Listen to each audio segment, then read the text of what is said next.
আসসালামু আলাইকুম সবাইকে স্বাগতম লার্ন ইজি টেক্সটাইল চ্যানেলে। আজকের বিষয় সিভিসি, পিসি এবং টিসি ব্লেন্ড ফ্যাব্রিকের রং করার সমস্যা ও চ্যালেঞ্জ। প্রথমে জানি নেই, সিভিসি মানে চিফ ভ্যালু কটন, পিসি মানে পলিয়েস্টার কটন আর টিসি মানে টেট্রন কটন।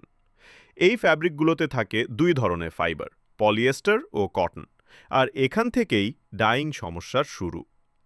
পলিয়েস্টারকে রং করতে লাগে ডিসপার্স ডাই উচ্চ তাপমাত্রায়, আর কটনের জন্য লাগে রিঅ্যাক্টিভ ডাই অপেক্ষাকৃত কম তাপমাত্রায়।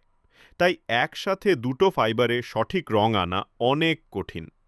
সাধারণ সমস্যাগুলো হলো রং সমান না হওয়া, প্যাচ বা দাগ দেখা যাওয়া, কালার ফাস্টনেস কম হওয়া আর ব্যাচ টু ব্যাচ শেড ভিন্ন হওয়া। এই সমস্যা দূর করতে হলে দরকার সঠিক প্রি ট্রিটমেন্ট, তাপমাত্রা নিয়ন্ত্রণ আর ডাইয়ের সঠিক কম্বিনেশন। এই ছিল আজকের সংক্ষিপ্ত আলোচনা। শিখতে থাকুন, উন্নতি করুন।